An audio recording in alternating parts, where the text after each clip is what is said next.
அனைவருக்கும் வணக்கம். கடந்த வாரம் மக்கள் நீதி மய்யம் கட்சியின் தலைவர் கமல்ஹாசன் அவர்கள் தமிழக வெற்றி கழகத்தின் தலைவர் தளபதி அவர்களை மறைமுகமாக ஒரு விமர்சனம் செஞ்சிருப்பார். இப்போது அண்ணன் கமல்ஹாசன் அவர்களை பற்றி தான் நம்ம பேச போகிறோம். அண்ணன் கமல்ஹாசன் அவர்கள் கட்சி தொடங்கி 8 ஆண்டுகள் தொடங்கிவிட்டது. இந்த 8 ஆண்டுகளில் நீங்கள் என்ன மக்களுக்காக, இந்த தமிழகத்துக்காகவும் இந்த தமிழக மண்ணுக்காகவும் என்ன செய்திருக்கீங்க? ஏதாவது உங்களுக்கு சொல்ல முடியுமா? அப்படி என்ன சாதிச்சிருக்கீங்க? நீங்கள் தளபதியை பற்றி பேசுவதற்கு உங்களுக்கு யோக்கியதை இருக்கா? அப்படி பேசுகிறீங்கன்னா இந்த 8 ஆண்டுல நீங்கள் அப்படி என்ன செஞ்சுருக்கீங்க? இந்த கட்சி தொடங்குனீங்க. கட்சி தொடங்கி திமுகவை பற்றி கேவலமாக விமர்சனம் செஞ்சீங்க. அது எல்லாருக்குமே தெரியும். கேவலமாக விமர்சனம் செஞ்சீங்க, குடும்ப ஆட்சினீங்க, குடும்ப அரசியல் இருந்தீங்க, இப்படியெல்லாம் சொல்லிட்டு அந்த கட்சியிலே போய் கூட்டணி வைக்கிறீங்க. நான் அந்த கட்சிக்கே போக மாட்டேன், நீங்கள் அது கூட்டணியும் வச்சிங்க. அது உங்களுடைய விருப்பம், அதை பற்றி நாங்கள் பேச வந்தேன். இப்படிலாம் ஒரு கிளை விட்டு கிளை தாவும் பார்த்தீங்களா, இந்த குரங்கு அதெல்லாம் நிறையா பார்த்துருக்கோம். அதுமாரி தான் நீங்கள். ஏன்னா இதுமாரி இருக்கிற நீங்கள் தளபதியை பற்றி பேசுறதுலாம் உங்களுக்கு தகுதி இருக்கா, யோக்கியதை இருக்கா?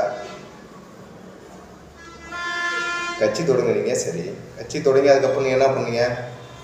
பிக் பாஸுக்கு போனீங்க.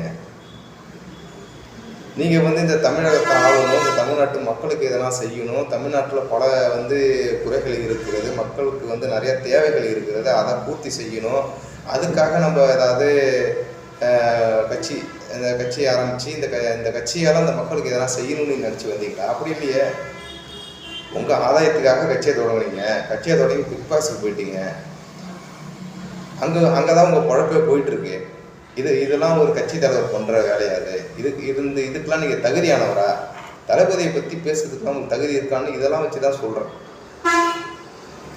பேசும்போதே சொல்கிறீங்க, நான் 20 ஆண்டுக்கு முன்னாடியே வந்திருந்தா நான் பெருசாக கிழிச்சிருப்பேன். என்னத்தை கிழிச்சிருப்பீங்க? 20 ஆண்டுக்கு முன்னாடியே அம்மை ஜெயலலிதா அம்மையார்கள் இந்த களத்தில் எவ்வளோ ஒரு உச்சத்தில் இருந்தாங்கன்னு எல்லாருக்குமே தெரியும். என்ன அந்த 20 ஆண்டுக்கு முன்னாடி நீங்கள் வந்திருந்தாலும் என்ன பெருசாக சாதிச்சிருப்பீங்க, என்ன கிழிச்சிருப்பீங்க? இப்பயே உங்களால் முடியலையே. ஒரு வெற்றிடம் இருக்குது.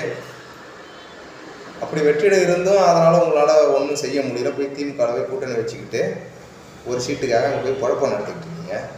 அதே கட்சியை கேவலமாக பேசிட்டு அங்கேயும் போயிட்டு ஒரு சீட்டுக்காக குழப்பம் நடத்திக்கிட்டு இருக்கீங்க. அவங்க உங்களை ஜெயிக்க வச்சாங்க, அதனால் அங்கே போயிட்டு ஒரு குழப்பம் ஓடிக்கிட்டு இருக்கு உங்களுக்கு. நீங்களாம் தளபதியை பற்றி பேசுறதுக்கு தகுதி இருக்கா? சரி, ரைட்டு. 20 வருஷத்துக்கு முன்னாடி நீங்கள் ஏன் வரல? அப்போதைக்கு உள்ள சூழ்நிலையில் உங்களுக்கு திரைப்படங்கள் அதிகமாக வந்துட்டு இருந்தது, சரி, ஓகே. அந்த திரைப்படத்தினால உங்களுக்கு ஊதியம் ஒரு பக்கம் வந்துகிட்டு இருக்கு. அந்த ஊதியத்தை விட்டுட்டு உங்களால் வர முடியல. உண்மை தானே அது? அந்த ஊதியத்தை விட்டுட்டு உங்களால் வர முடியல. இதுதான் உண்மையான காரணம். அதுக்கப்புறம் படிப்படியாக உங்களுக்கு திரைப்படங்கள் குறையுது, பட வாய்ப்பு உங்களுக்கு கம்மியாக இருக்குது, வரலை. வயது ஆகிக்கொண்டே இருக்குது. சரி, இதுக்கப்புறம் நம்மளால் ஒன்றும் பண்ண முடியாது. உடம்புல உள்ள சில பிரச்சனைனால உங்களால் திரைப்படத்தையும் விட முடியல. இந்த அரசியல் உள்ளார நீங்கள் குழப்பம் நடத்திட்டு இருக்கீங்க. வேற வழி இல்லாமல். வயதான பிறகு தானே நீங்கள் வரீங்க. இதே தளபதி பக்கம் அப்படி வாங்க. அவர் வயது 50 தான் ஆகுது, சரிங்களா? 50 வயது தான் ஆகுது. உச்சத்தில் இருக்காரு, நம்பர் 1 இடத்துல இருக்காரு நடிப்பில். அவருடைய ஊதியம் 200 கோடி 250 கோடி ஒரு ஊதியத்தை பெற்றுட்டு இருக்காரு ஒரு திரைப்படத்துக்கு. ஏன்னா அப்போ 2 படம் வருஷத்துக்கு 2 படம் நடிக்கிறாரு. அப்போ 2 படத்துக்கு 500 கோடி அவர் ஊதியத்தை விட்டுட்டு, நான் இதுக்கப்புறம் நடிக்கவே இல்லை, இது லாஸ்ட்டு படம் 79வது படத்தோட நான் நிறுத்திக்கிறேன் அப்படின்ட்டு நல்லா பார்த்துங்க. நீங்கள் எப்படி வந்தீங்க? வயதான பிறகு வந்தீங்க. நீங்கள் ஒன்றும் திரைப்படத்தில் ஒன்றும் உச்சத்தில் இல்லை. அப்போ எதனா ஒரு படம் வரும்னு நடிச்சிட்டு இருந்தீங்க. அந்த சூழ்நிலையில் நீங்கள் வந்தீங்க. தளபதி 50 வயது தான் ஆகுது, உச்சத்தில் இருக்காரு. அவர் வந்து எல்லாத்தையும் விட்டுட்டு எனக்கு எதுவுமே தேவையில்ல, என்னை இந்த அளவுக்கு உச்சத்தில் இந்த அளவுக்கு இருக்க வச்ச இந்த மக்களுக்கும் இந்த ரசிகர்களுக்கும் நான் எதனா ஒரு விஷயம் அவங்களுக்கு செய்யணும். விஜய் மக்கள் இயக்கமாக இருந்தப்பவே வந்து பார்த்திங்கன்னா தமிழ்நாடு முழுவதும் நலத்திட்ட உதவிகள் நிறைய விஷயம் செஞ்சுக்கிட்டே தான் இருப்பாங்க. அது வந்து என்னன்னா தமிழ்நாடு முழுக்க எவ்வளோ கஷ்டப்படுற மக்கள் இருக்காங்க, நம்ம கண்ணுக்கு தெரிய மாட்டாங்க, நமக்கு வராது, நம்ம பார்வைக்கு வராது.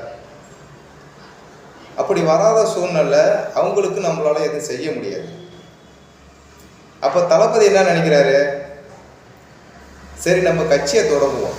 நம்ம இயக்கமாக இருந்தப்பவே வந்து தமிழ்நாடு முழுக்க எதனா நம்ம பார்வைக்கு நமக்கு தெரிஞ்ச இடத்துக்குலாம் போயிட்டு உதவி செஞ்சுட்டு தான் இருந்தோம், ரைட்டு. ஆனால் எல்லாருக்கும் எல்லா உதவியும் போய் சேரணும். அப்படி சேரணும்னா நம்ம என்ன பண்ணணும், கட்சி தொடங்கி ஆட்சியிலும் அதிகாரத்திலும் இருக்கணும். இந்த கவர்மெண்ட்டு வந்து வர சலுகையை சரியா அனைவருக்கும் போய் சேர வைக்கணும்.